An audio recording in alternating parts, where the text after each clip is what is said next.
Okay, now we're on the record. Okay, so thank you very much, everyone, and welcome to our new office in Dimani. We're here about a month now, I think. This is just my second week, so I have no idea. And Fabrizio has moved to the Bay Area, so I'll be hosting here, but if someone wants to chip in, contribute, and do stuff, you're more than welcome. If not, I'm enjoying this stuff. So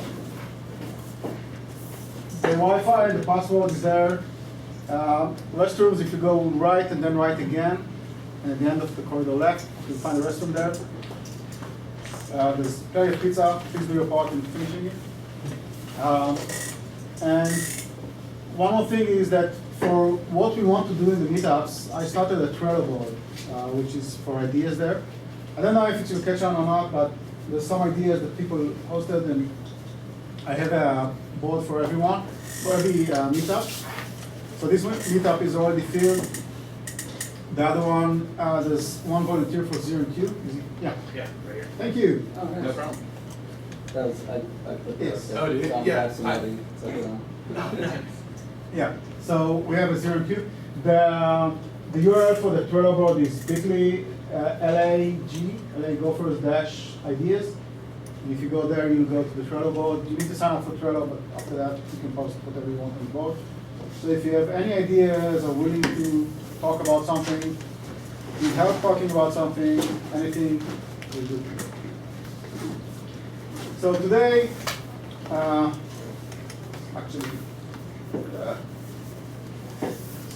today I'm going to talk about, I'll start actually with why comments are bad for you. Then I'll move to an NRSC, which is a library for embedding assets or resources inside the Go executable. And then Bill here will talk about DB. These came all the way from Virginia. Maybe you can tell us also about, remind me the name of the show again? SIGGRAPH? No, it's not SIGGRAPH. Yeah, I came from SIGGRAPH. Oh, SIGGRAPH. There's very little Go at SIGGRAPH. Okay. Now let's see if it works. I'm completely cautious. Something.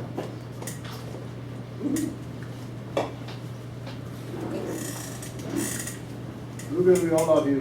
Please, be nice. Do we all? Maybe Google beat. I know. Some of us love. Today I got the Don't release. say that too big, brother. The state asks, you want the state. That's right. Oh. Thank you. Okay, so it's called Uncommon the Code. It's a short one. Don't take it too seriously. And hopefully,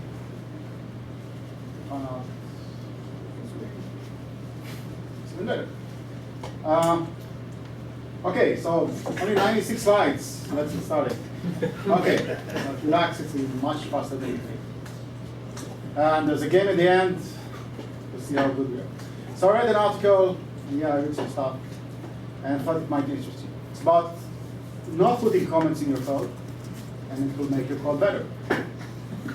So quote: always write the code as if the maintenance programmer or an ex-murderer who knows how you live. This is a really good quote to live by. Forces you to do stuff the right way. And this guy wasn't joking. Any idea who this guy is? Not? Yes, very good. So you don't ask who is this. Another quote. Somebody can be done in the language. One should do that and not just mention it in the comment. You want to know this guy? He's responsible for a lot of pain in the world. Oh. Held it up with the head. Okay, hope you know who this guy, who he was. One more. Program must be written for people to read and only incidentally for machines to execute.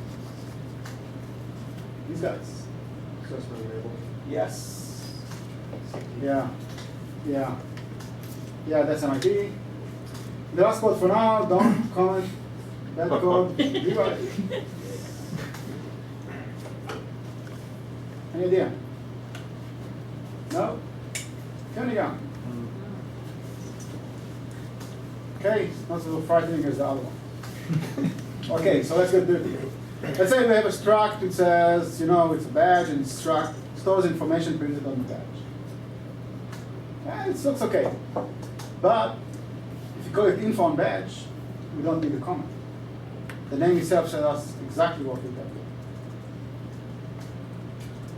Okay, and there's more. So we have info on badge with PID and name. And we can make it person ID and person name, and then people don't have to go and check what's PID and what's the person name. And we can do the same thing for parameters. So func new badge info int ID returns a new info on badge. And then if you change it to person ID instead of just ID, it becomes a little bit clearer. I know that the Go convention is usually to use a lot of short names. So I'm debating if this is really idiomatic or not in Go, but sometimes it annoys the hell out of me for always moving around and doing that.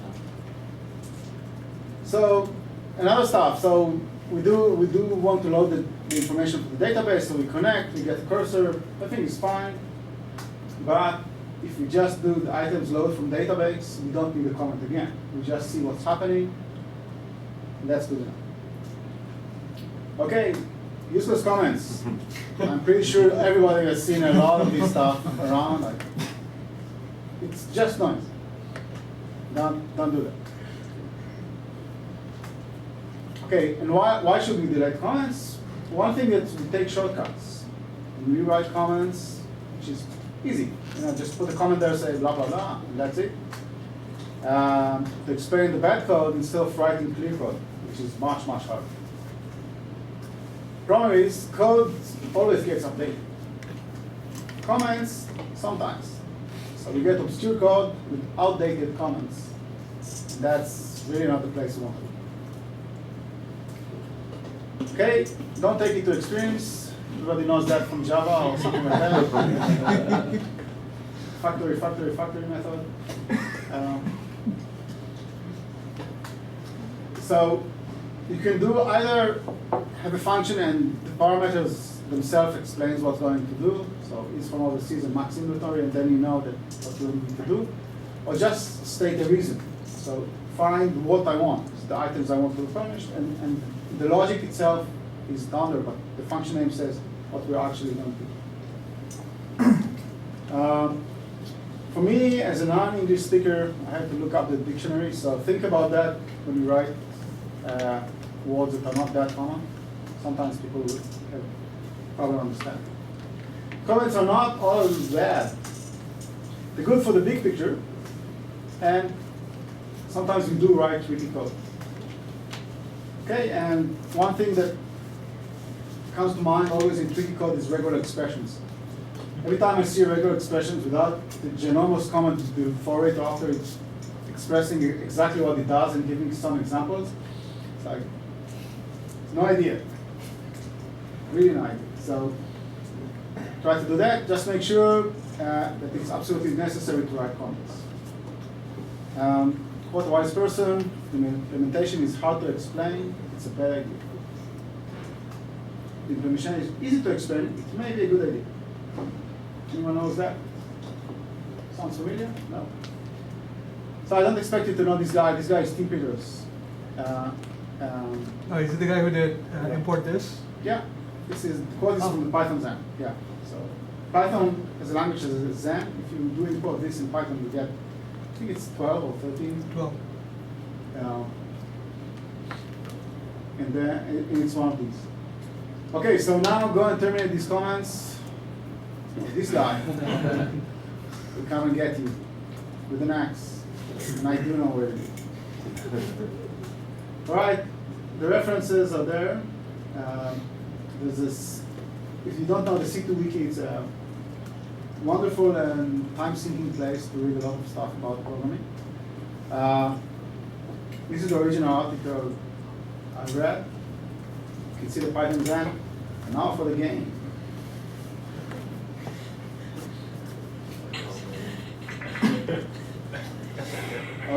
see. Is a programming language inventor or a serial killer? Killer. Serial killer. Is that John Wayne Gacy? Is both valid? No. I don't think Oh, so. cereal, sorry. He doesn't have a beard. He's Okay, serial serial killer. Okay. Yes. Okay. I don't know who I that is. invented the iPhone programming language. I'm sorry. Yeah. Okay, who's this guy? Serial Serial killer. killer. Okay. Yeah. He's a Oh, serial. wow.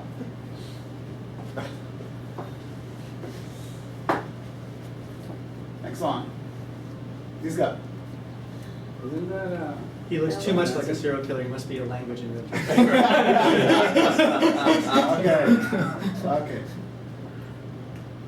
So he's a computer programmer, but he just killed people. He didn't invent Oh, so you're both. No, he invented that. Edge case. So he did nothing bad, really. Yeah. That looks like Chevy Chase. That's what I was gonna say. Yeah. So, No. Serial killer. Serial killer. serial killer. Okay. Trust him. This is this game is surprisingly difficult. I know. I play it many times. I never get points. This guy. Serial killer. I'm gonna say he was employed by IBM. I see. What is it? Programmer. Programmer. Serial Programmer. killer. Serial killer. Okay. Oh. Serial killer. Yeah, serial killers. He's Don't the- know the best. See, the British serial killers are well against. Yeah, the British killers have Yeah. class. Okay. You're a programmer. Okay. Okay. But the beard has killed people. Yeah. So, It's amazing what's smiling. He's former owner of Alright. Major Beard. It has engulfed Yeah. people. So it's either he's from Switzerland or England and he's killing people, or he's programming. I think he's a programmer. I say programmer. He's wearing a tie, but he doesn't look like he's insane also. okay. Okay. Yeah, this is coffee. This guy. Serial killer. Yeah. Sam? All right. Okay, so you did searches for all of this? No, this no, I didn't. Draw this. Because I'm pretty sure He you're didn't on make some this list right now. Someone else put this together. Yes. This guy. Serial killer. He's too serial killer. Yeah. Yes. Oh Soviet man. Hannibal Picture Lecter. school. Oh, wow. Alright, and the last one. Coder. Programmer. Yeah. Stalker at best. Yes. Holy Wow. You can't do it. That's really slammed. You don't have it in you to be a serial killer. Like chasing that. You got the 7. Yeah, I think I That's got not bad. Could have done it. See, Java beans from Not fava good beans. Yeah. Okay, if going back to the original topic, I found out really I was conscious about comments. I started removing them from my code and rewriting the code to be nicer, and it really works. Once you become conscious that every time you write a comment, you should feel bad about it. You feel that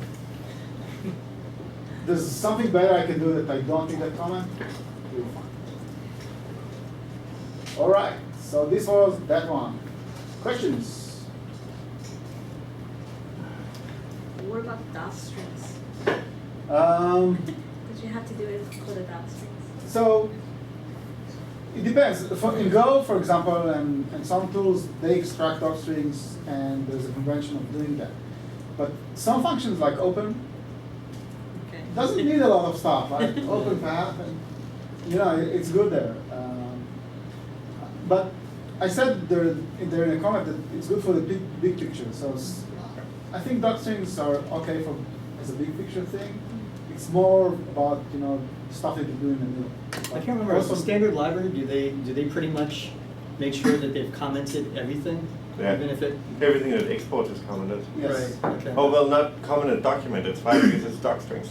I think maybe that's the difference is that it's okay to document how to use your stuff, but you shouldn't explain how you implemented it. Oh, Right, because that- that's Yeah. Yeah. Yeah, if you go to the implementation and Oh, it's not okay. It's good to document it so other people they can just sort of read and say, oh, this is how it's intended to be used. But it's a fair point, right? Because in Go we're supposed to put all the documentation Yeah, so you can go inside. dock it, yeah. Right.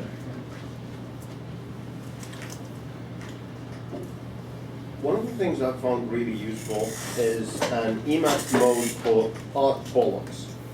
Oh, what is it? Art bollocks. Oh, bullets, okay. Like if you're writing to artsy or something, I don't know where the name really comes from. What it does is essentially it is continually highlighting if you use so-called weasel words. If you say very this, very is highlighted. There is no value for that word. And you just it annoys you to type bad things in. Basically shames you into a better program. I like that you mentioned that there has to be a good naming scheme kind of as well. The naming scheme for my office was there's actually a function called get query super advanced awesome. There was get query and then they redid it with get query super and there was get query super advanced because there was the full version versus the short query and then they made the awesome version.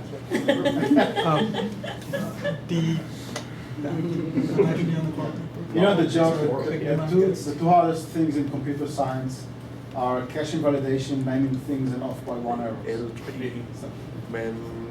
that an L again? Yeah, with No, what it's you D. described, though, So I'd be worried that a lot of people Delta would 3, just shorten that Mike, to Alpha, November, uh, Delta. SAV, and then like Yeah. a year later, everyone be like, well, what's Yeah. SAV? There's Why It's is the it name forward? just with Crazy. Yeah, there's And also, two. one Big error, D. it's really annoying because when you want to change it to something else, That's the only. there's no way. There's I no don't think that's certain. what That's actually a really good point. Like you were, one of your slides was talking about it. Like make the name be what the intent is, not what the action is. Yes. Because the action may change. The intent should not. Yes.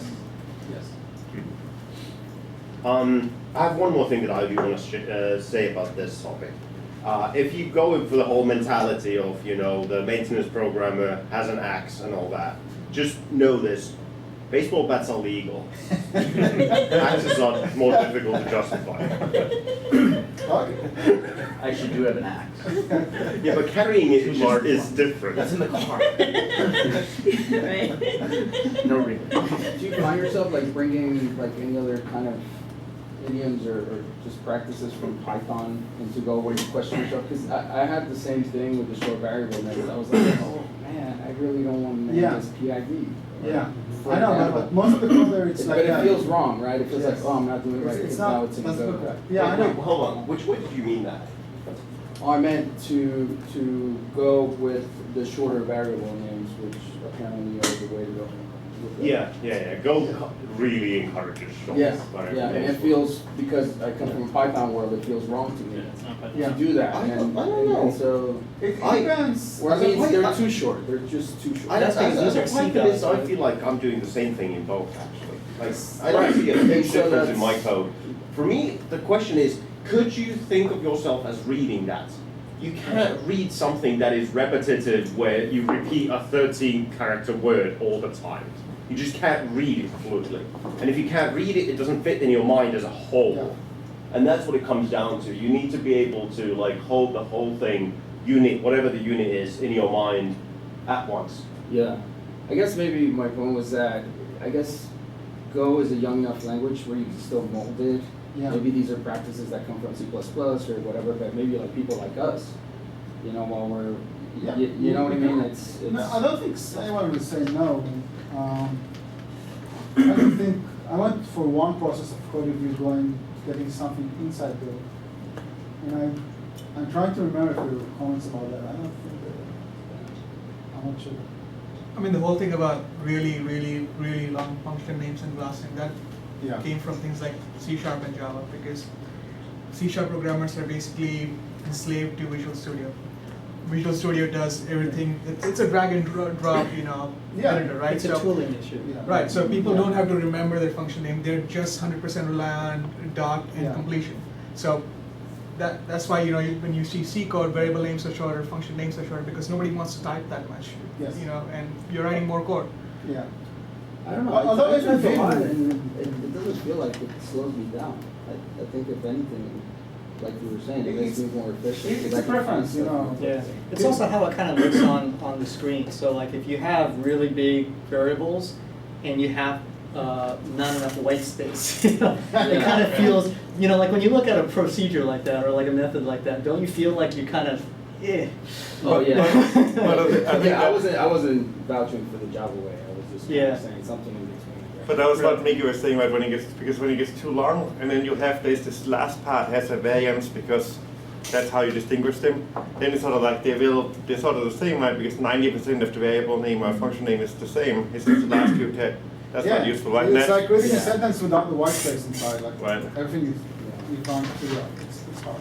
I think for this with the typing, like Dennis, most of the time we spent programming is spent reading what you just did, or what you did yesterday, or what the other guy did. The actual typing is very little of it, right? And you program for a while, and you end up like I've sometimes known people who were good programmers but who couldn't touch type properly. But it doesn't matter. Like it looks stupid, and it's not so good for emails when you're ranting. But for programming, I don't think it makes a difference really, right? Yeah, one of the best programmers I know, he's after a stroke, so he's basically like, but his code is something else. So one of the things that is good to remember is that people have done a lot of studies on how we read, and we read by recognizing word shapes. So what really matters is that your identifiers are different shapes. Yes. So if the first 10 letters are identical, then the end changes a little.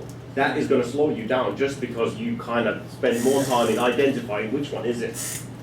So X, Y, Z are nice because they are distinctly different shapes, even if they don't really mean anything in that context, because you don't need to remember them for a long time. And that kind of is also the difference between like an API and an implementation. Implementation is something you read, put in your mind, process, and forget. That's it. You didn't need more than that.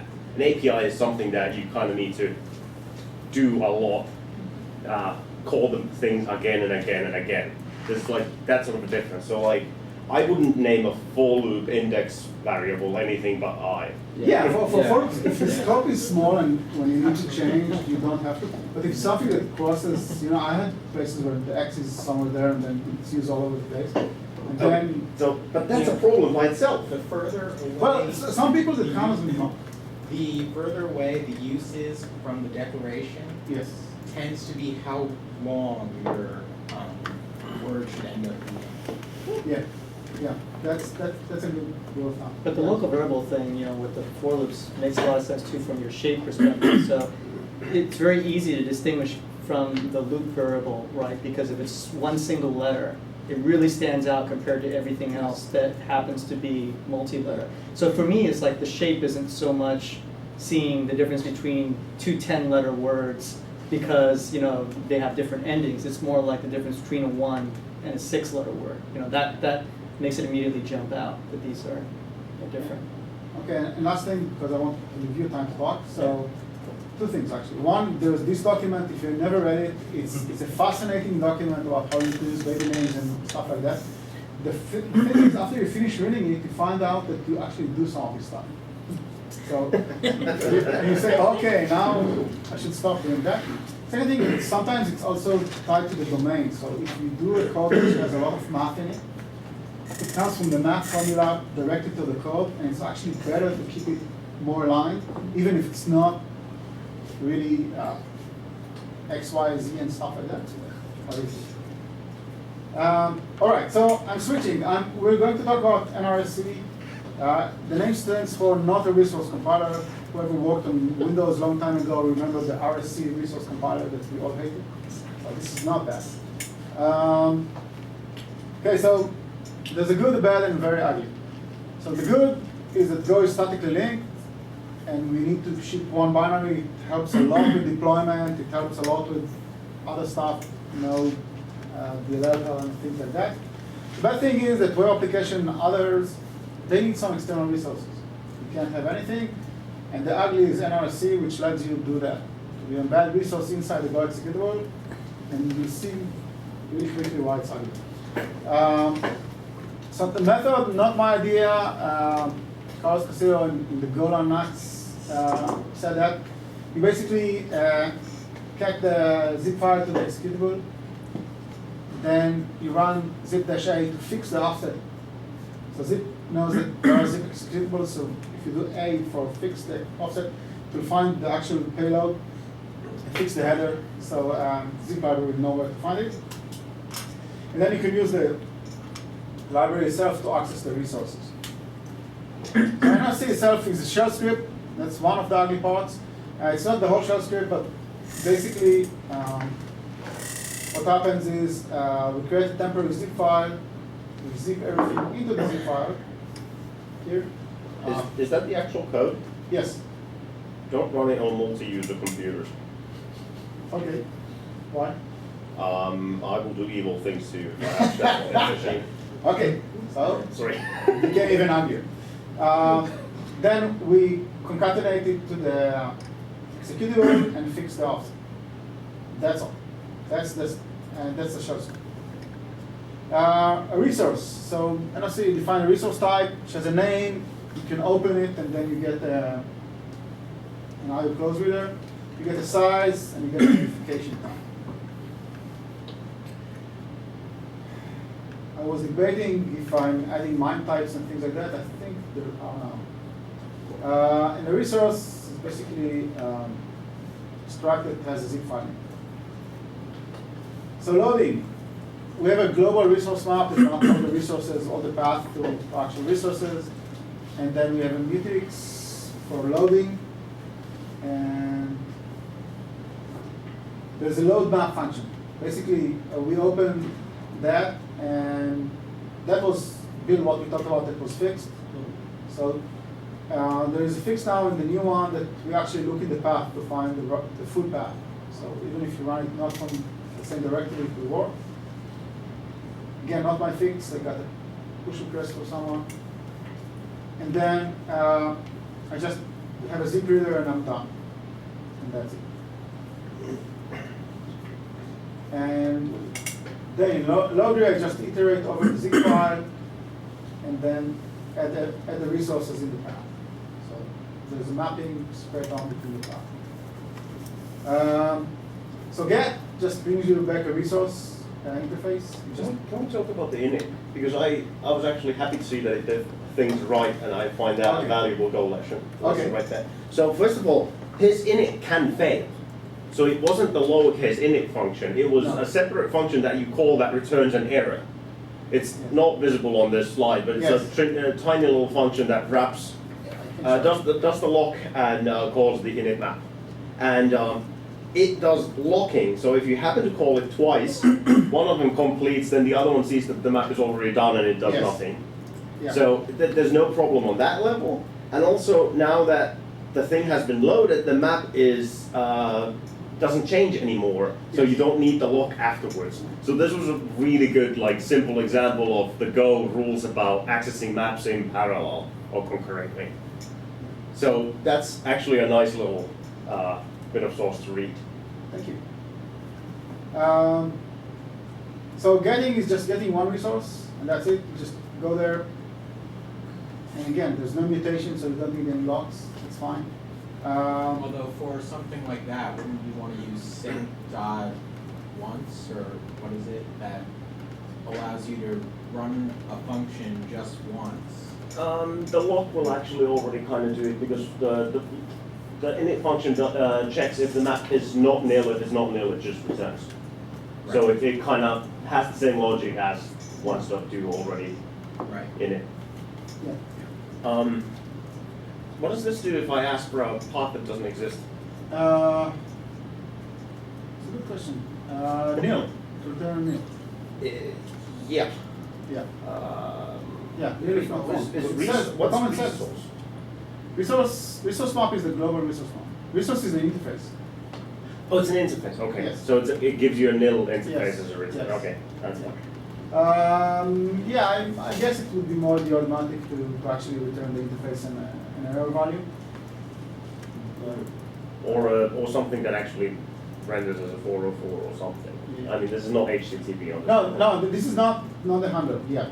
So There's masking. Someone asked, said, you know what? I want to mask some resources because I don't want to serve everything on the HTTP. Some stuff I just want privately to access.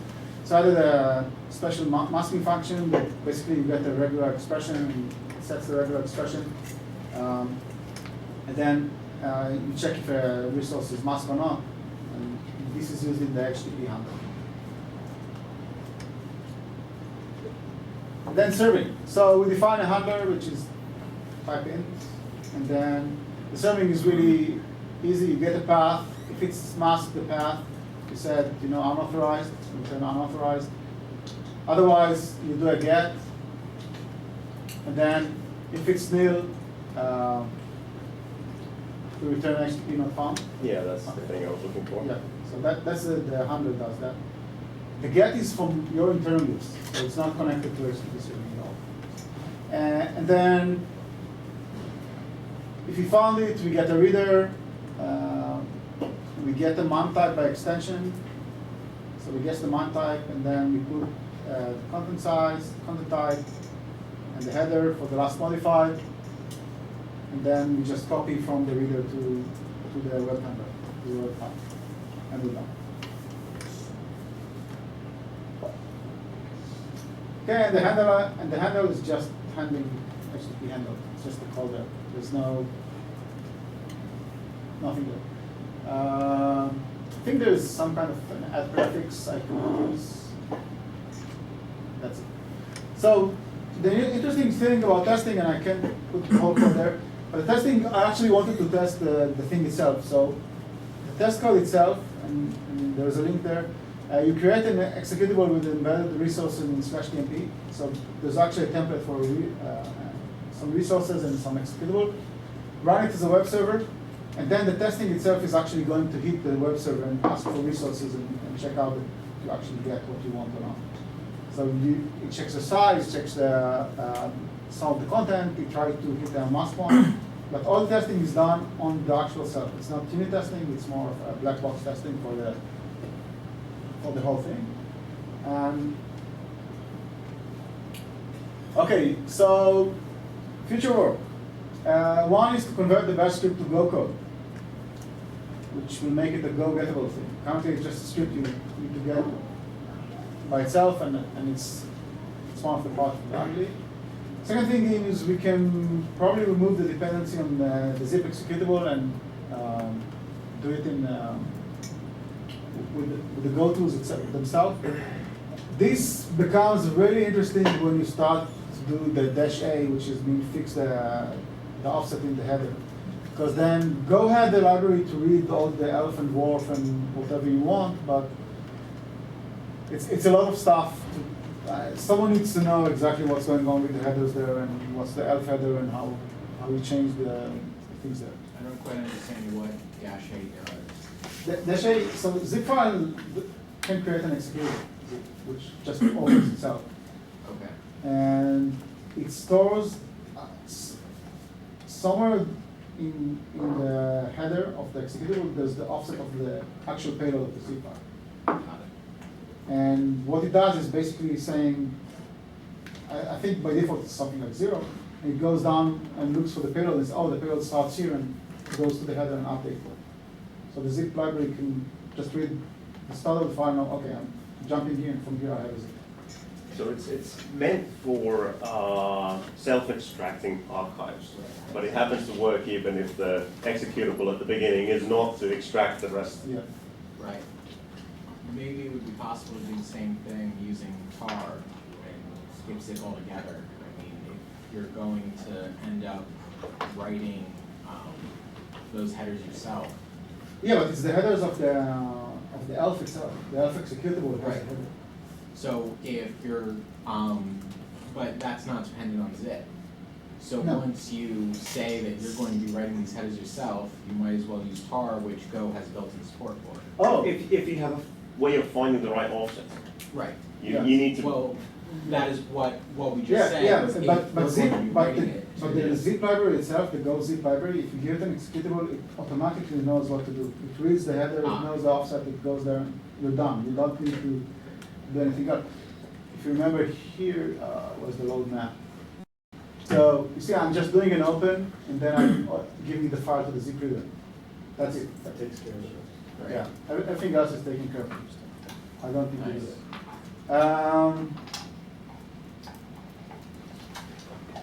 Okay, another idea I had after hearing the talk about Fuse is maybe use Fuse and actually mount the zip file. It actually simplifies a lot of stuff. You can't assume that you can use Fuse. On Linux I can. So. No. For example, your user might not be in a group Fuse, which means they have no permissions to mount Fuse things. Okay. That's kind of, why would you involve the kernel in this picture? It's Yeah. kind of- Because it simplifies a lot. I have some ABI hacks for loading templates because the load template itself needs to load some other templates inside. And if it was just the file system, I would say, the assets are right now mounted on some /tmp somewhere, and you go fast with it, whatever you want. It will simplify a lot of stuff. You can use all the Go stuff. So yeah, I'm kind yeah. of dubious about that. but- Yes, there's pluses and minuses, and I wrote the second, it's a totally different API probably, but it's an idea, I'm not sure. And the last one is the initialize that you actually liked. This thing will work on a lot of different platforms, right? What? Your system. Currently, yes. Right, so if you go for Fuse though, Yeah, that's another issue, yeah. So there are good things and bad things. And it can be an optional thing. So you can say, mount me, I know that it can mount, and then I get the file system, and then a lot of other stuff becomes super simple for you. And the last thing is the initialize. So I try to make the code work in init, but for some reason it doesn't. The load map inside init does not work for me. I don't know why. Well, more for what concerns me is that there's no guarantees that you can access the zip file. So your init can fail. You need to Yes. have that, and like the Yeah. func init itself. Well, I mean, its only option of failing yeah. is either panicking or intentionally leaving the damn thing in a state that gives errors and everything. Get error or get lost error, which. Yeah, but then it's exactly the same thing as calling your init function at that point. Yeah, when you but call then get last people error. don't need explicitly to admit that, and if they don't care, they don't care, but, yeah, I get your point. So the thing is, you're using auth0 to find the zip file, to find the executable. Yes. And the way the POSIX API is built, that's an arbitrary field. Yes. There's no guarantees that it points to the executable that is running. That's just a good convention. Well, So there's all that sort of stuff. There's no real guarantee that you can even read the file. Yeah, I checked that, but So what I'm saying is your init actually can fail. yeah, it can fail. So now what you're doing is you're delegating the responsibility to your call, and panic if you want, instead of your code panicking always. Yeah. Because now it's Yeah, possible it's to a give a valid, nice error it's a message. valid point. It's a valid point. Yeah, I'll add both of all these points to the. I mean, to the issue. what you could do is, if the initialization fails, leave it in a state where all actions return errors. Which is Yes. kind of, It's not. then you think the service is running, but it's not. That seems really. worse. Yeah, that's Yeah. worse, exactly. It kind of can't be better than this. It's either this or panicking. But it's unlikely that Act0 would be changed by something else at this or at that point. Usually it's something you would change yourself, right? So if you run it, like if you're changing it yourself, then, well, initialize first and you're okay. If you build the thing without using the shell wrapper, it will also result in that funny thing where it can't find the zip file. So go build and run it actually leaves it in that weird state. Right. That seems to me like that it should be handled. That was actually when I was I used a different way to do it, but I remember looking at this last fall sometime. I think you made it first, or there was a version of it. Something like that. And what I was missing was that scenario actually was that I didn't want to have to build my binary each time I changed one of the resources. Yeah. That's kind of orthogonal because you can build a system with any of these mechanisms where it can use local files or the bundled assets. Right. So you have development mode and production mode. Yeah. and right, and now you say it actually, then I think because the system was felt more involved, discouraging it, where what I ended up doing was much simpler, where I use build tags. So by default, it will build it into the binary, but I can say that give it a build tag of what was the name of development. the project you emailed me? Go bin data is one of them. Yeah. That one is a little goofy in that so it compiles basically, or it makes a file into it takes a particular file and makes it into a Go file with one function that returns that data. Yeah. Yeah, I don't like that. So that was the initial approach I did. And so there has lots of downsides, but you can explain. I'll just explain some others. First, so one of the downsides to this is that then if you have more than a few files, then it feels really messy. Then you end up having a make file just to, right? So then I found that someone wrote, I think he called it Go Wiki, and he was doing the same, but with a shell script. And I realized how simple that could be, because here he made this whole Go program that has this sort of workflow to compress the file and base64 it, and someone else did it with just a shell script that prints this sort of like echoes the start of the Go file, and then echoes the bottom, and then in the middle it will send to take each file in the directories you specify and base64 them. And then you end up with one file, so the data.go, that has a map of all your files. And it has lots of downsides that you get to explain in a second. But it was very convenient for me. Then just had sort of 2 templates and a CSS file. That's so far what I've needed. But then now you can get to explain the downsides, in particular if the data is large. The big downside is that when you have more than a few Ks of assets, the compilation time is becoming really, really bad. Like, because it's basically const something and then you want a string of base64 or something. But that's actually something where the build tags will help, because then you can build in development mode, accessing files, and then you flip it to production mode.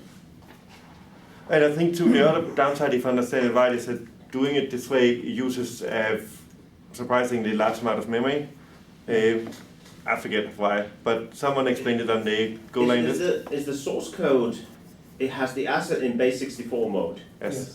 Oh, that's your problem. You're essentially copying it in like to decode it. And, yeah. So now you have at least. What I've used is a project called bin2go, which really does nothing else but read a file and output a Go source file, which has the file as a byte slice. Yeah. And it's nothing else. It's a variable assignment that has the byte slice in it. And if it's a bigger file than 0Ks, compilation. Yes, compilation gets slow if you care about that. You can always do the development mode versus production mode, so then you don't normally. Just slow. It became I know, and that's kind of there are actually ways around that even, but it's hard to integrate with the toolchain. But what I like about that is that it's just a blob of RAM. If I want to write it to a TCP socket, it's a blob of RAM that I give to the operating system and say, send that out. Yeah. Versus with your thing, you're decompressing a zip. With his thing, you're decoding base64. This thing is just hand it to the operating system. Let it go. Actually, Go bin data does, I looked again now, it actually does a buffer of a byte slice. But then it gzips it, so when you use it, then you will un-gzip it. Yeah. Trade-offs. But I think no matter what, if you have like large assets, if you have megabytes of JPEGs or something that you want to distribute, that's not unreasonable to put into your binary will be 20 megabytes or something, right? So that's not unreasonable, but it is a little crazy to each time you start it up, loads all the JPEGs into memory. No, it doesn't. Executables are demand paged. It loads 4 kilobyte pages as they are first read. Oh, well, that depends on then how you. I'm saying if you do it the smart way. Right. Yeah. Yeah, because in zip file it's not loaded to memory until you actually load it. And another thing that I can do is actually add lazy loading instead of shoving everything to memory like I do right now. So when this whole conversation was had on the mailing list, one alternative showed up that was interesting that hasn't been mentioned yet. And it was actually messing with the ELF headers and segments and whatnot, and slapping the assets into an ELF segment that was text only, which means non-executable read-only data. And that's actually that solves the compilation slowness problem, but it needs deeper integration with the toolchain, and that's not there currently. And you don't get, what do you get out of that you don't get with the zip, appended zip file? It's just, the data is in a raw format, you can just access it. Your data is a byte slice that is a variable accessible to you at any time. Like, you know, there's no open methods to call, there's nothing like that, there's no processing to be done. That was a question I had too with yours. How speedy is it? Because how much overhead is there in reading the resources then when you need the resources? How much of the zip file does it have to uncompress to read the file you want? You know what I mean? I never timed that. Right. And I think for most programs too, it doesn't really matter, right? Because it's your templates, and you just compile the templates and start up anyway, and then fine. Then you're good to go. If you use, as I said, with using tar and then used a bit of unsafe, you could probably do the same thing. You'd have raw data appended to the end. But then you need to open on 0, and I don't actually like that part. That's fair. All right, so this is NRC. Feel free to make it better. All right. Now, Did you work on it, or what? were you working on it, or? Yeah, that's my project. And I think yours was one of the first two of all the many variations of people who have implemented it. And it's surprising too, I think, that it's not, it seems the sort of thing where someone has to figure out just the perfect way to do it, because it seems like something you try to deploy really any program, right? And then you're like, wait a minute, now you have this perfect deployment of the one file, and then as soon as you have an HTML file, then it's not perfect anymore. Now it's barely better than deploying a JavaScript. You're making a huge assumption that all applications speak HTML. And that's just not true. No, right, but obviously even in applications that didn't speak HTML, then it's like just easy to end up having some sort of data file too. Like for me then it's something been a text template, because I needed to generate other text files. So there's no HTTP involved, but it's just part of the program is to generate text data. When it's a pure textual template, I usually just slap it in the source code. So the reason I like having it the other way is then when I'm in development mode, then I can just edit the file, run it again, edit the file, run it again. I find that usually when I care on that level, that part is going through unit tests anyway, so I'm running go test and not like refreshing a display. That's true.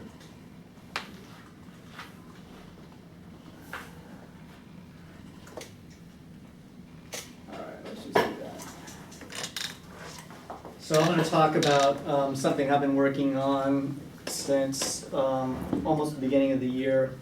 It's called the Distributed Version Image Related Data Store, or DIVID. So I'm a software engineer at Genelia Farm Research Center. We're basically trying to figure out how the brain works. But we are starting with lower organisms. We realize that there's no way that you can currently try to figure out how the human brain works. It's just way beyond the scale we can deal with. So we deal with mostly lower organisms like fruit flies. And we, so we employ electron microscopes to capture nanometer resolution images of the brain. And in case you guys don't know how small nanometers are, it's not much beyond like atomic level. So we get down to the level where we can actually see cell membranes, we can see synapses, you know, the ways that two cells are connecting on the nervous system. There's a lot of other types of imaging like light microscopy, where they can do fluorescence imaging. And you can kind of get a picture of the neurons, but you don't really know if they're connected or not. They kind of just overlap, and then they assume that they're connected, but that's not necessarily meaning they're connecting.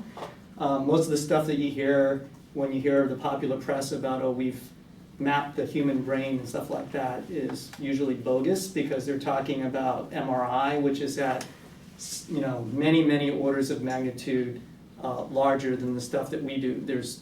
There's no idea about what actually connects with what.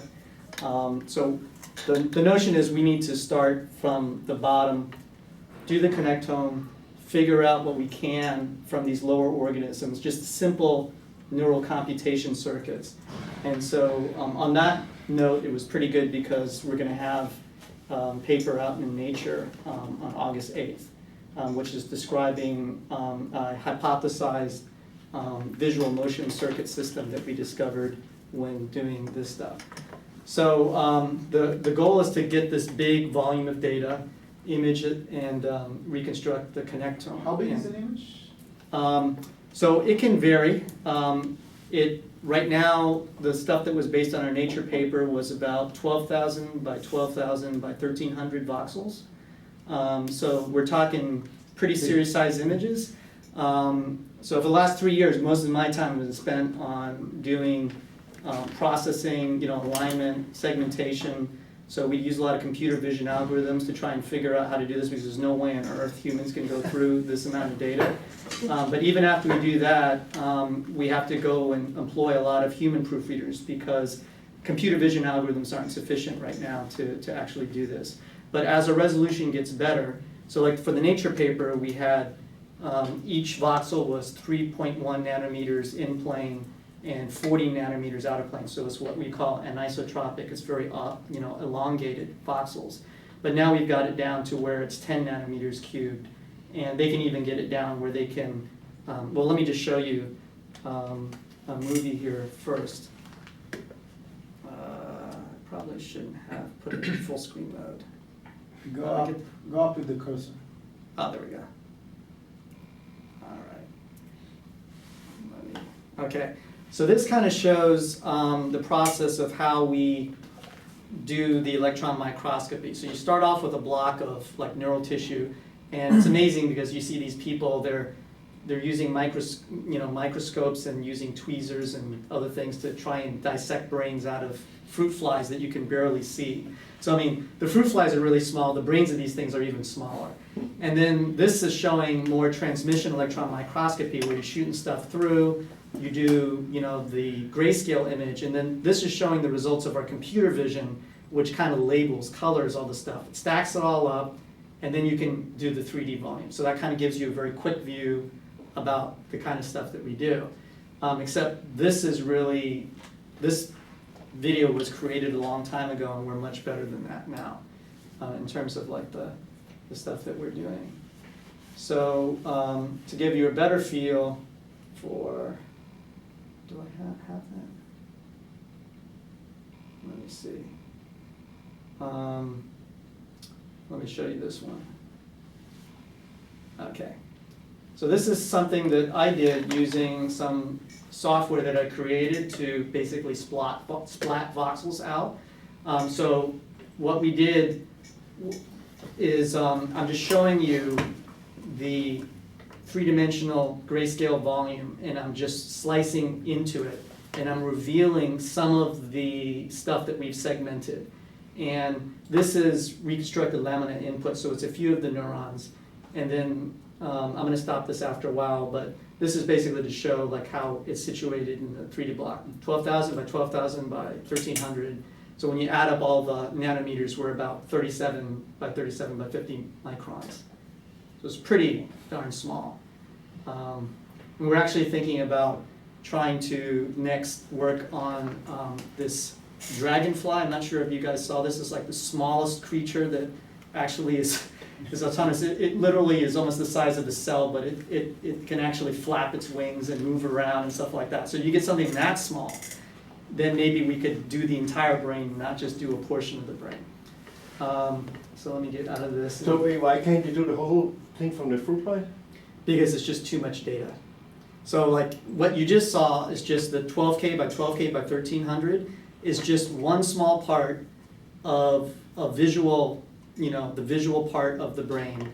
To do the entire brain is still beyond us. Is the entire brain 10 times more, 100 times more? Or? It's like 100 times more to 1,000 times more. Oh, wow. And then the human brain, well, add a lot of zeros after that. Yeah. So we probably go from fruit fly to probably mice to then attempt the humans.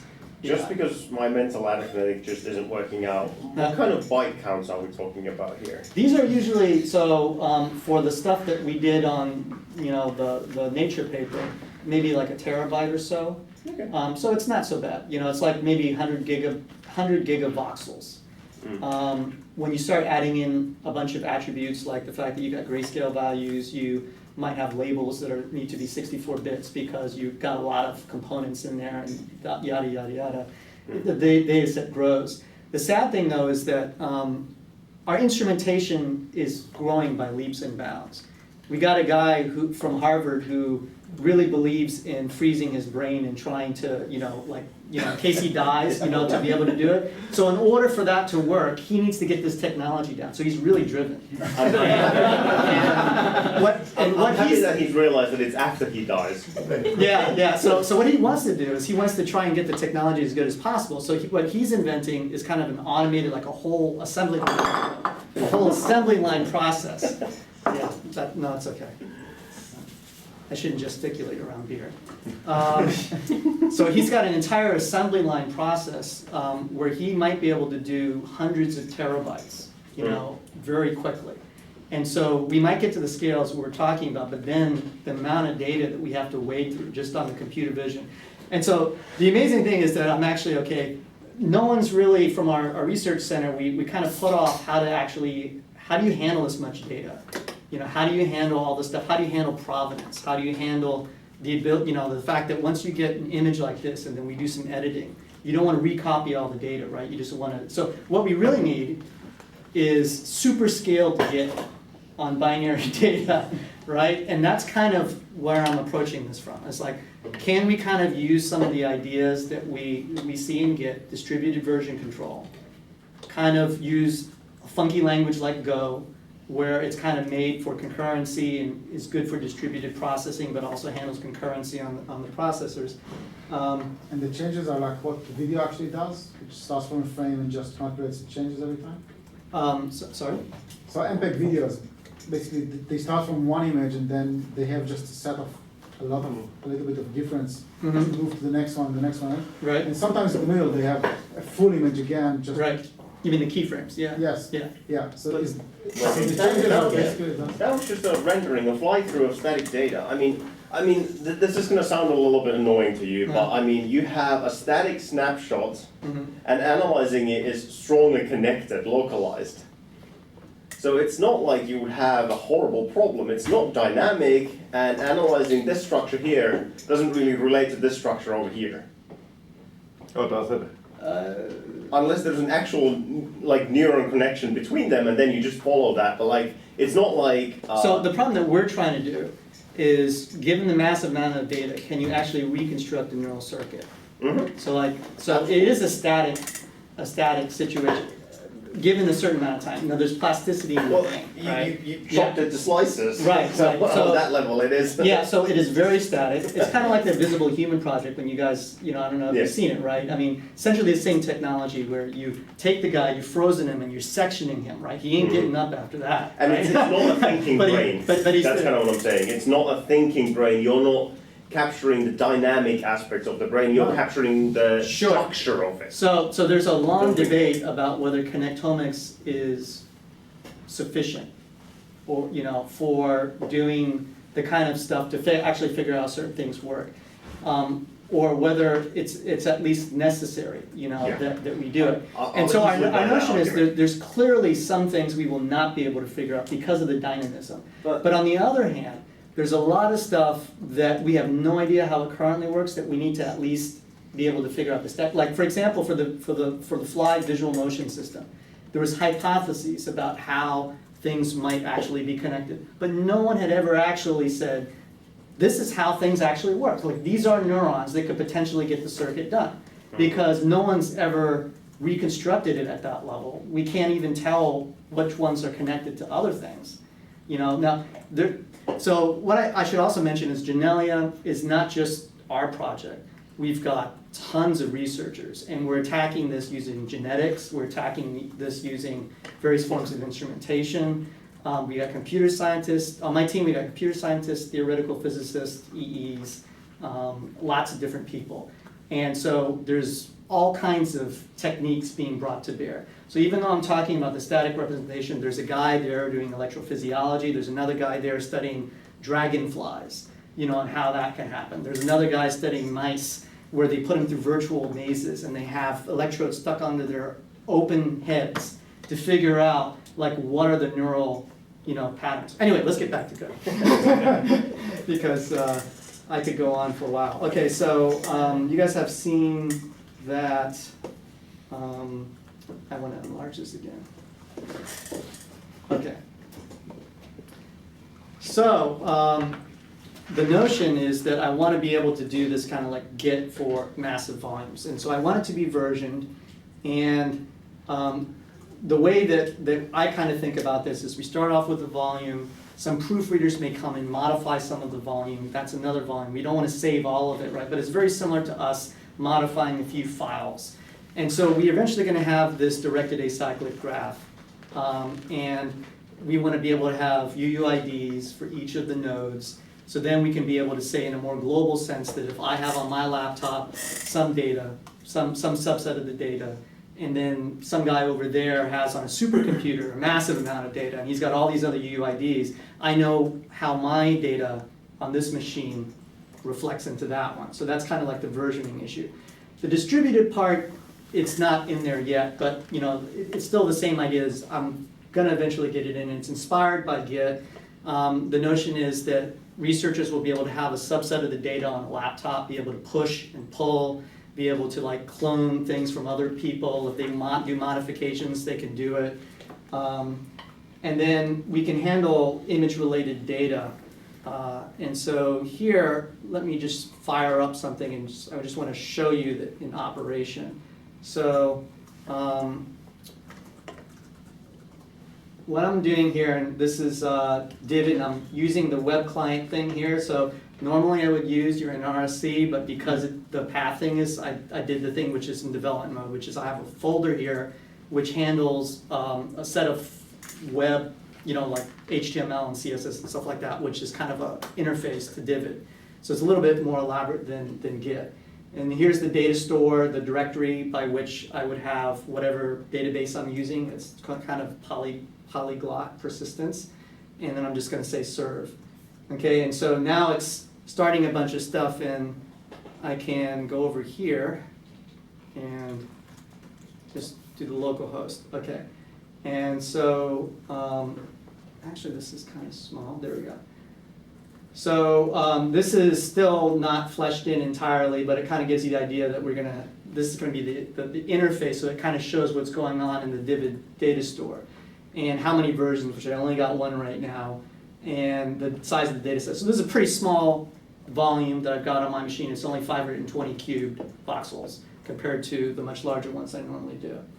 The cool thing is that this is a WebGL program that I wrote that is calling the Divot web server, and you can see over here the requests.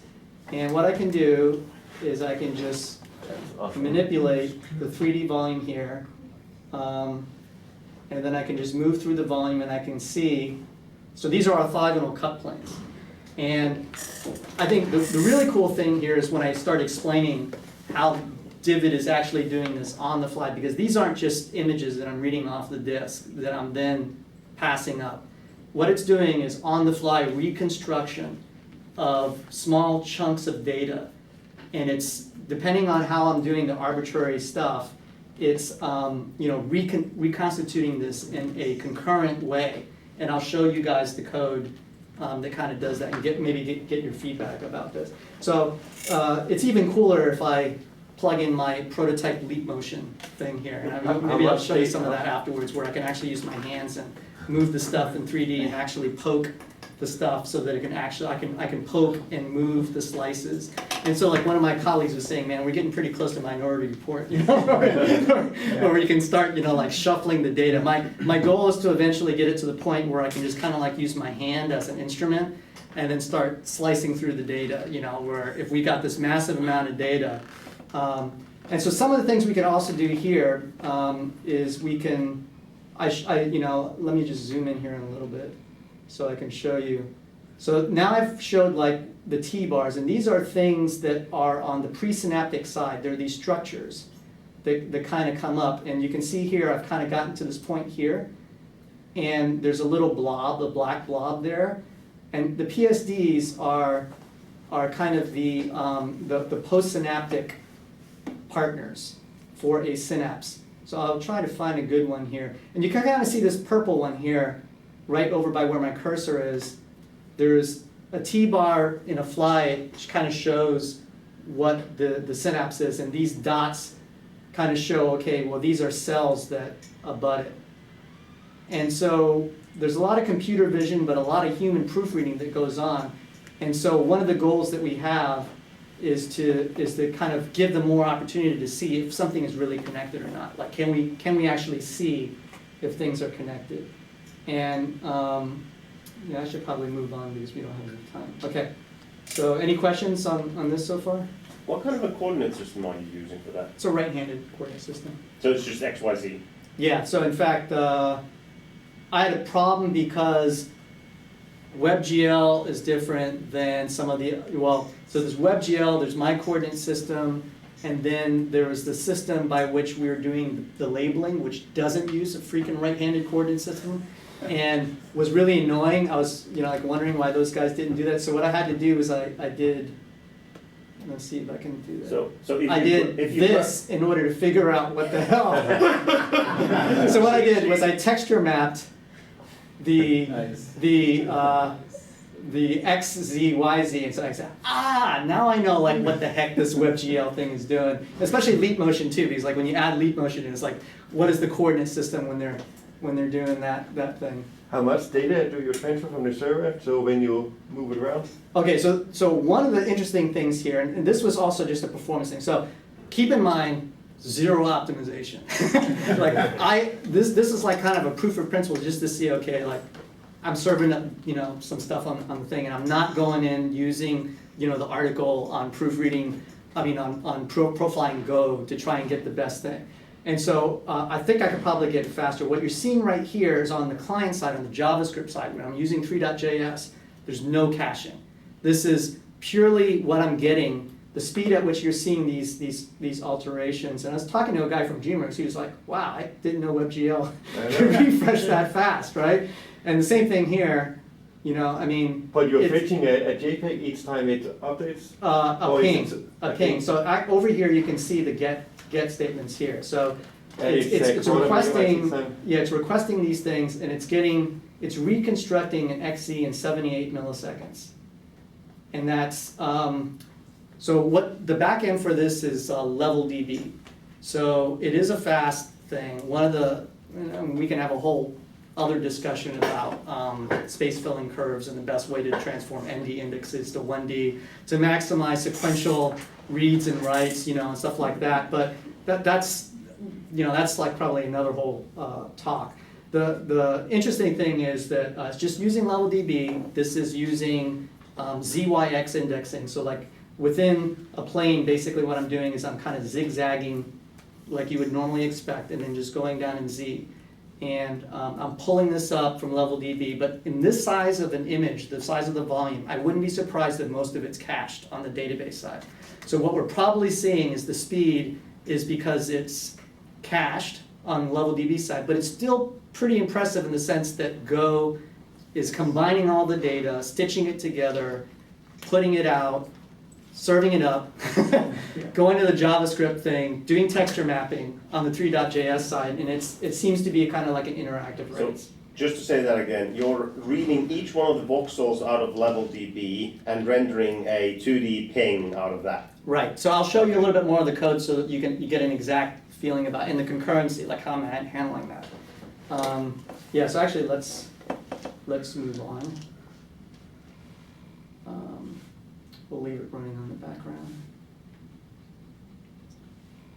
All right.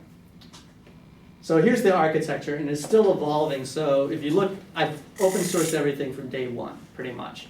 But with the caveat that I don't quite know how everything is going to work, and I'm testing out a lot of things. So so what you're seeing at that last demo was I've got an HTTP API, a simple REST level 2 API, where it's doing things like get me an XZ, get me a YZ, get me a certain slice and orientation. It gives you the bounds.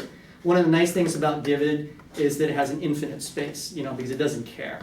What it does is it takes whatever coordinate system, the plane you have, and it wraps it into index, and it throws it into a key value data store. So that's kind of like the secret sauce here. Is the notion is key value data stores are fast. We've assumed that it's good for sequential reads and writes. So we can figure out a good way to kind of like package the data that we want. And I don't care if it's voxel data or labeled data or PSDs or anything else like that. We just stuff it into a key value data store. And then we also, as part of the key, include something that handles the versioning. You know, so we can use the UUID, and that way we can kind of say, let's use a key value data store and include all the data that we need, all these chunks. And it's up to the data type.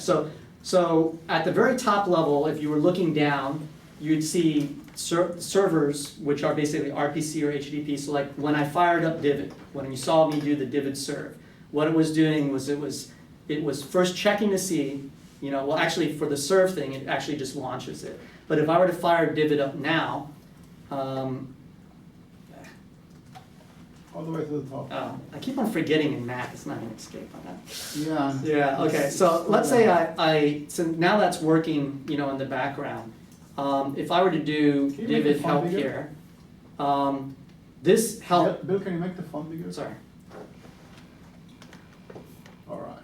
So this Divid help is actually going to the RPC port, the standard RPC port. I could, you know, as part of it, give a particular RPC communication port.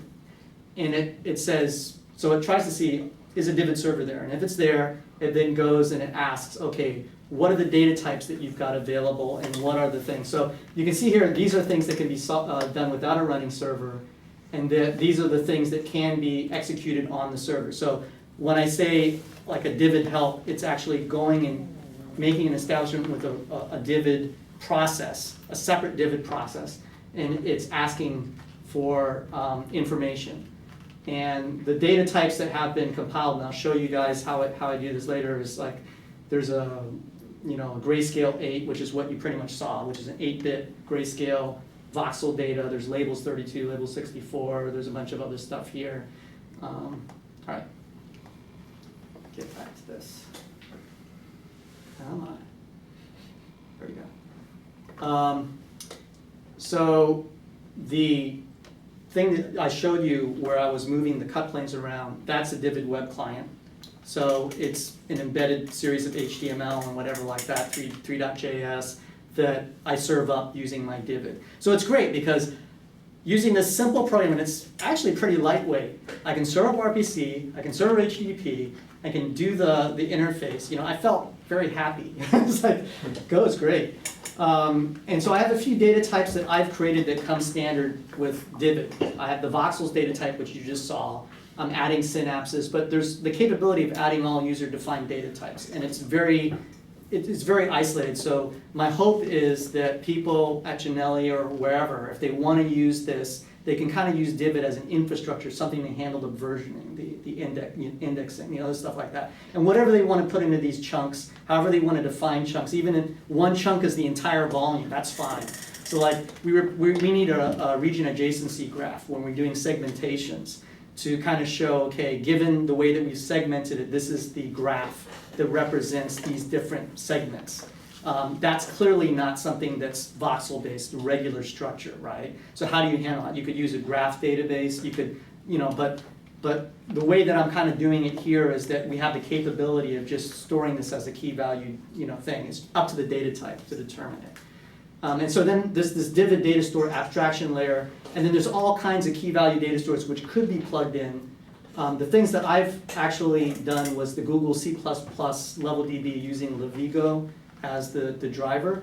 I had originally worked with the Go level DB implementation. Someone had done it, and I like the notion of a pure Go thing because, you know, using an RSC, then I could have one executable, and it would literally be drop the executable in someone's thing, and they've got a working image data store. That would be so cool, right? I mean, you just fire up your web browser, you're controlling it, you can do that kind of stuff, but not quite there yet. One of the problems with level DB is that if you keep on hammering it in terms of really large writes over a period of time, it's been known to hiccup. It takes longer to put stuff in. So Basho has created a fork where it's supposedly better for big data.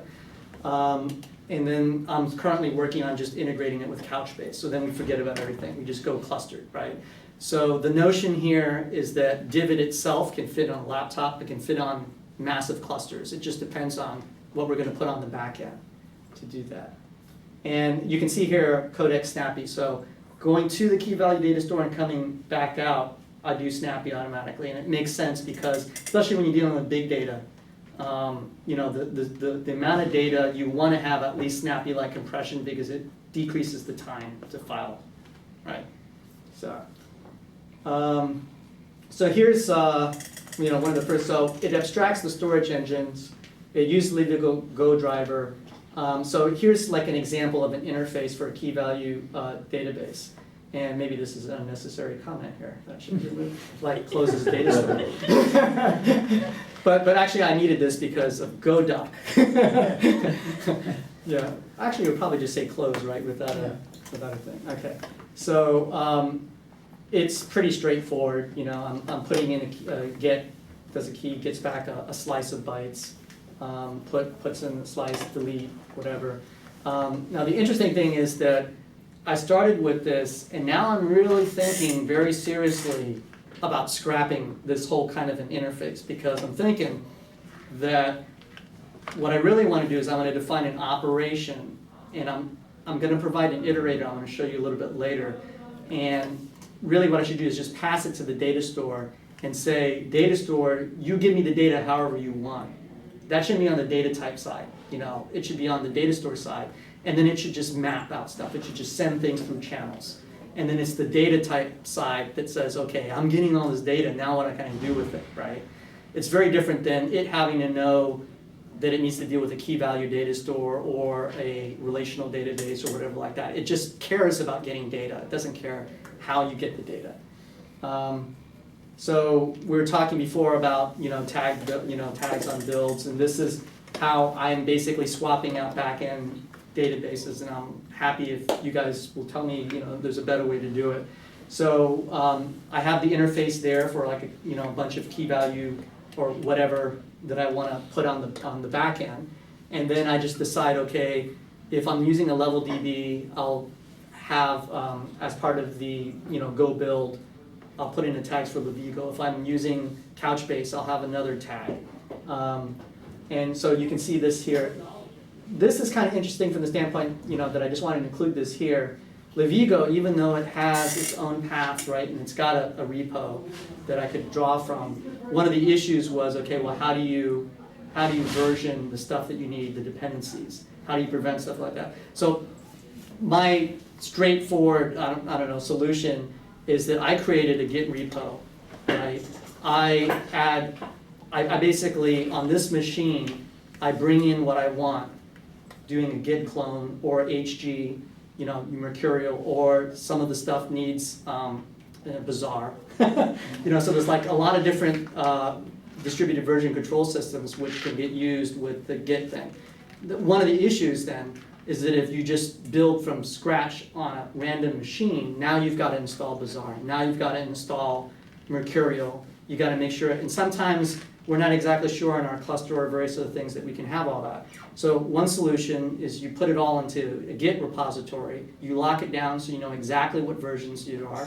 You can easily go to that Git repo, just do a Git pull or whatever to update it, but you know exactly what version you have, and you don't have to worry about it. So that's my versioning. solution. We had one discussion on versioning. It's a never-ending story.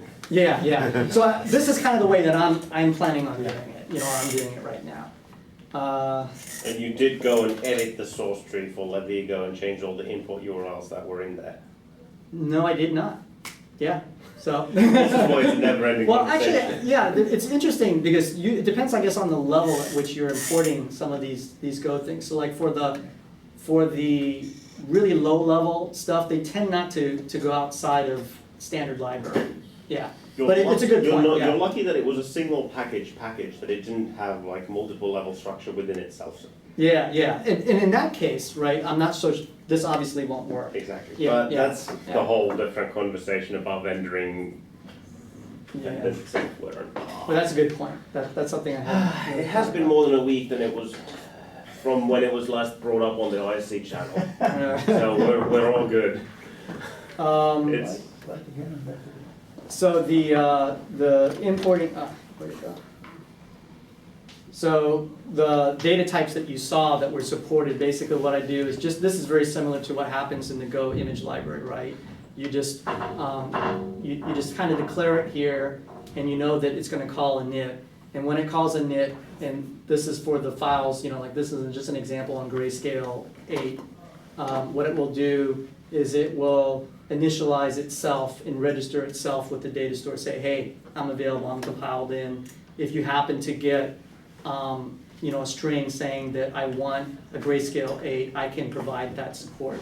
And because I can't be sure exactly that someone might wind up pulling in some, you know, random thing that they've created, and then you try to access a database that expects you to interpret this, whether I have some checks in there to make sure that it's got some processing. The people who don't know the underscore before is because you need to load this stuff just for the initialization, but then you don't use the packages, and you go unused imports are an error, so you can add the underscore and then you'll find it. Right, and you'll see this pattern quite a bit whenever you deal with Go image library. So like whenever you're importing pings or TIFFs or whatever, they have the underscore, and then you go to the actual package. And that's actually kind of how I learned that method, is just looking how the Go image package works. Underscore is the opposite of pure functional programming. It's side effects only. We love our side effects. Yeah. So the data types are user defined, and so this is just kind of like a type service. And one thing that types have to define is that I can create a new data set. So really the way to think about it is a data set is just an instantiation of a data type. It's, so like for a Grayscale 8, I might have 5 different types of data that use 8-bit Grayscale. And so I can do on the command line divid data set my Grayscale 8, and what that does is it creates something in the database that says, okay, now if I try to like add images, I can just say add images to my Grayscale, and it knows it's a Grayscale 8. It knows, you know, the components of the key it needs to add in order to store it into the key value data store. And then data sets, just like data types, will fill an interface so that you can plug into it. Now, the reason why I'm highlighting this is because now I'm going to talk about some cool chunk handling, which is the concurrent stuff. And you can see here at the data set level, there's a do RPC and a do HTTP. So I don't really care what happens in a data type. I just care that it fulfills this interface, and that if someone calls the Divid API, you know, the Divid HTTP API, and then uses the data set name, it then routes that URL over to this thing, and it can handle whatever it wants. So basically, this is kind of its black box. It can, I'm just relaying the URL over, and it can decide how it's going to process it. It can do something very bizarre, very different than what I'm doing with the voxels. So I'm using the masterful Rubik's Cube as an example of how to chunk a 3D volume. So imagine that you have, I don't know, 1,000. 1,000 by 1,000 by 1,000 Rubik cube, right? And each of those little chunks has like a 16 cube voxels inside. So we basically chunk up data so that each chunk has some number of voxels. What you can do is you can say, okay, let's establish a number of Go routines, and that these are responsible for this data type to handle any requests that are made for these chunks. And when it's asking to get or put, it is the intermediary either from here to there or from there to there to the key value data store about like this. It is the method that's always going, you know, the function that's always going to be hit by this. And one of the reasons, I mean, does this make sense? Is there any questions before I talk a little bit further? You got a bunch of Go routines. You can have any number of chunk handlers that are initialized for your data type. For voxels, I only have 8. I have no idea why I chose 8, but I chose 8 because it has more than the CPUs that I, you know, cores that I've got. I need to do benchmarking, right? I probably need to figure out, okay, like as I go from 1 to 100, you know, like what is the response rate? Do I see actually thing? And that'll be coming later. Plus it's double the random number set, right? Yeah. This calculation, there's a law about calculating how much you gain from parallelizing stuff. Forgot. Well, there's also an issue, like, I don't know how much is blocking on the reads. I don't know how, there's a lot of stuff going on here that I imagine I probably wouldn't be able to calculate beforehand. I just need to empirically test the sucker. Unless you're duplicating your data somehow, you're gonna hit the seek limit on your hard drive. And I believe you're gonna have too much data for an SSD, so it really is gonna be a spinning disk. Depends on like how much you've got cached. So like there could be a lot either in memcache or like memory. And so you're not doing seeks at that point. You were talking about terabyte scale. Yeah, but you don't know for any particular operation. Like, so even though it's tera scale. Let me put that another way. If it fits in the memory of my home machine, it's not an interesting problem. Yeah. Now the question is if it fits in the memory of something that we've architected to have tons of memory. Yeah. You know what I mean? So the thing is, like, completely realistic to hold in memory. Right. That is not the problem. So it's not the MacBook Pro. Like, so there's all kinds of ways that we could split this up. Like, what is it, Brad Fitzgerald, whatever, at Google, he's spent his whole time figuring out how to do really large amounts of memory, and So anyway, there's lots of ways to slice this. I got no idea like how to actually do it. But this is an interesting problem. So let's say we have two concurrent puts, or two simultaneous puts, right? And so I've got my REST API server, and the red line and the green line are showing like how I'm slicing it up. So on one, I'm asking for, let's say this is an XY, right? So I'm saying put a slice of data here in this XY, and then the green is an orthogonal XZ, and I'm saying put this image at the same time. Now, we're fine for the most part, if you don't really care, like if you're just farming out to different Go routines and it's hitting the data store, except for when you have one chunk which it intersects, both those requests happen. Because if you don't handle it smartly, what could happen is that it will read from the, you need to have some sort of locking, because it could read and then it could write on one hand, and then it will write without not knowing, so it basically overwrite. So you wind up just getting the green or just getting the red in this chunk without the other. The simple way, not having to use any kind of mutexes, any kind of locking scheme, is you use this great CSP paradigm, and you, based on the key, you do a routing so that for any particular block, it always goes to the same Go routine.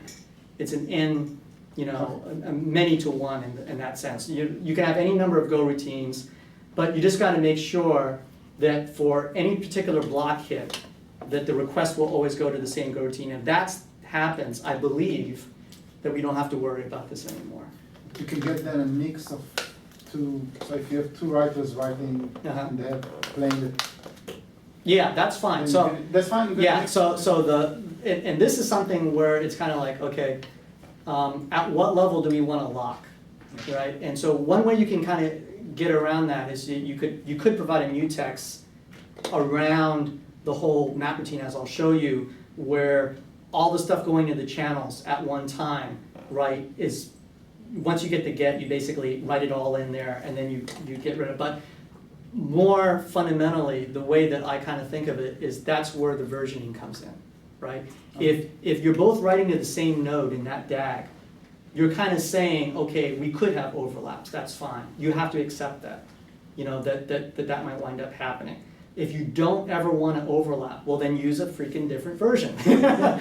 and one of the big issues that we have, right, especially when we're dealing with this kind of labeled data, is whose thing to accept. If we have 5 proofreaders and one guy says this is the neuron, the other guy says this is the other neuron, they don't agree even, right? That's a tough problem. That's not something that you can usually just have a computer resolve, just like a simple merge, in a Git thing where, oh, okay, these guys don't conflict, so we'll just merge this stuff, right? I mean, they could fundamentally have very different things. I think that's connected there, and the other guy thinks it happens all the time. So what we prefer to do is kind of say, okay, let's be explicit about it. When there's a conflict, let's raise the thing and let an expert take a look at it, or something like that. That's the Unix way of doing things. Yeah. Okay, I better hurry up a little bit. What happens during an image request?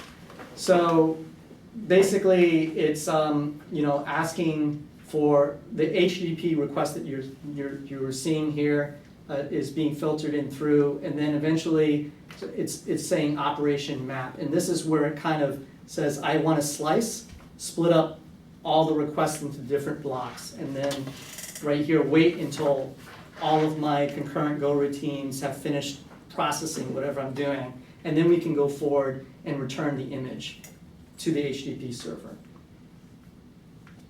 And whenever you click on that, you can't move forward. And here is the map itself. So there's an index iterator, which I'll explain a little bit later, but basically this is just a for loop.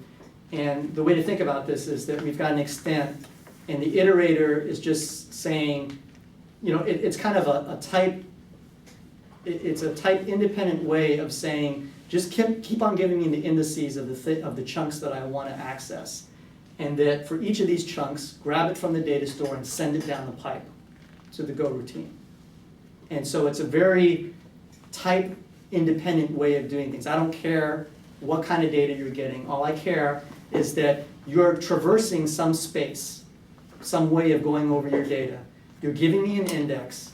I'm going to compose a storage key here based on the data set, the version ID, the bytes that correspond to that index. I'm going to compose a key, and then I'm going to send it off down the pipe. And I'm going to send it to one of n chunk handlers. And then this is how I'm creating the iterator for that. So this is one instance of it, and this is how I'm iterating in Z, Y, and X, Y, and then Z. So what I do is I say, okay, I'm asking for a slice here in X, Y. That's the extents. It's got a point here. It goes out to this point here. And so I start off with an X, Y, and Z. And then all I'm doing is I'm returning a closure here.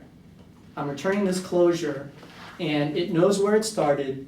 It knows because it's using a particular indexing scheme here. And we can swap out indexing schemes too, so it doesn't have to be ZYX. You could make up your own indexing scheme. And that it will then return the index to what's calling it. So it's another way of kind of isolating the type-specific stuff. So this is currently like the way that I'm kind of slicing this up to try and provide data type independence, but still providing a framework by which I can traverse some kind of space, gather data that I need, process it in kind of a concurrent way, stitch it together, and send it out. So it's kind of a framework. And then I don't really care what the data store is underneath. I just care about doing that. I mean, so that's kind of like I wanted to get across to you guys, and I'm more than happy if you think it can be done a better way, or I'm not looking at this right, or something like that. Because, like I said, it's a pretty complex problem, and wouldn't be surprising to me that I'm like, not getting a simpler way of doing it.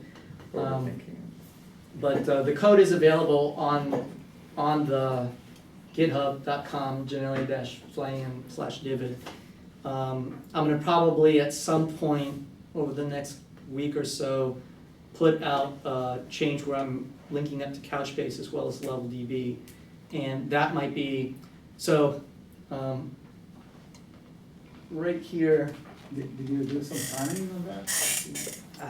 It's hard to say. It depends on how Couchbase cooperates with me, and if I can. So it would be so bad if I was just using the same method as I was doing before, when I was on key value, the interface that you saw before. But like I said, I'm trying to think about the fact that okay, we send in an operation in this map routine, right? And then right here, I've commented out like the specifics of how I'm actually pulling from a key value data store. What I really want to do is I want to just basically send this over to whatever backend I have, right? And say for this backend, because different backends will have optimal ways to do sequential reads. They will have optimal ways to do sequential writes, and every single backend has kind of a different way to do it. And so rather than me trying, I should let them do it, and then just send back the data via channels. I think that might be the way to go. Yeah. If I send it back via channels, then, this thing kind of the map itself would be over on the back end. Because nothing here. But then you have a lot of common code between the backends that you might want to. Yeah, but, so the thing is, this is very back-end specific, the pull from the Yeah. data store thing, right? Yes. I mean, so like you look at all the code, there's not much more code. In fact, I think this might be pretty much, there's a little bit more code than this, but not much more. So really, the value add is right here, and all this other stuff is pretty simple. So maybe even like using a template and then just having them implement this single part here as part of the operation. Yeah, I haven't quite figured it out yet. That's. I know in MySQL there's some of the people who make the storage packets who complain about it being too much like your current version. Right, where if you're making a storage packet for MySQL, you get relatively low-level operations. Mm-hmm. So store this, get that.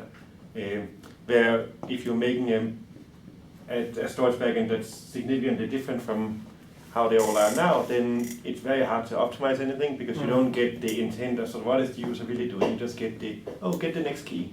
Not if you need next 2,000 keys too, or just this one, that sort of thing. Yeah, yeah. I think, I don't know how much they're working on making more data come through, but I remember hearing sometimes from them, the people who were working on that was a. Yeah. It's hard to imagine how you could implement backend that could actually stream data off a disk without seeking a lot with that interface that you've built. Because you're asking for the next pixel, essentially, or the next. No, you can voxel, the definitely next do voxel. that. So let's say you had a space filling curve, like a Morton curve, right? Mhm. And you want a volume of information. So you're going to traverse all the voxels there, but really you can represent that almost as a sequential series of indices, right? And you're not doing seeks on a log structured merge tree if you're asking for sequential indices. It's going to seek to the first part and then just stream, So, stream the reads. so the backend kind of needs to control the order of iteration or something like that. But, The front end needs to be smart about how it does the index iterator. So like the key here is really this index iterator, the key is that whatever you're doing on your data type, if you want to traverse the space of your data type, you want to make it so that you don't constantly break up the indices. That the things that you store tend to be sequential. And from a key value data store perspective, that will really minimize the seeks. So does this thing actually right now do like level DB ranges instead of individual gets? So right now it does not use the ranges. Yeah. Yeah, and That's a huge difference. Yeah, and I think it will be even faster once I start implementing. So what I wanted to do was get the infrastructure in there so I could start optimizing each of the database. So like when I said that front thing that you saw wasn't optimized, I really meant it. I love working code. Yeah. So I mean, it's just like, and it's also good because it kind of gives you kind of like a baseline, right? If you kind of just implement stuff and you don't really know what you're doing, if it's already working, so it's interactive speed, that makes me feel pretty good. So you make it amazing, make a machine that can actually run it and then optimize it. Yeah. And then Yeah. your machine is golden, it'll last for years longer than it's supposed to. Well, we'll see. And the thing is that there's just tons of work. I started reading up about like how people are doing the data store backends. And there's tons of really cool stuff out there, like Facebook Haystack is something I'm looking at strong. I don't know if you guys have seen that. Someone made a open source version of it. Yeah, I mean, it doesn't seem difficult, So the basic notion of that is that they need to serve up terabytes of image data, right? And so what they do, they found that NFS to even really, great enterprise storage systems doesn't work very well when you're getting hammered, right, by all these requests, which is actually kind of how Janelli is set up. Is that we've got NFS and we've got major things and we've got thousands of node cluster. But what really works well is that like the Google philosophy of keeping your local nodes and lots of hard drives off of it is that you get big drives, you keep large files open all the time, and then you keep a map of all the files that you've opened just in memory. So like everything is in memory, and you keep track of that. And so when you want anything, you basically go to something that's already open, you already know where it is, and you're just reading from a certain point. Yep. So Facebook was using NetApp for their storage. At my previous job, based on that paper. So we were an email archiving company, Live Office, which was acquired by Symantec, and that ruined everything from us. But that's a different story. Anyway, so for Live Office, email archiving company, we have we have a lot of emails, like billions and billions of emails.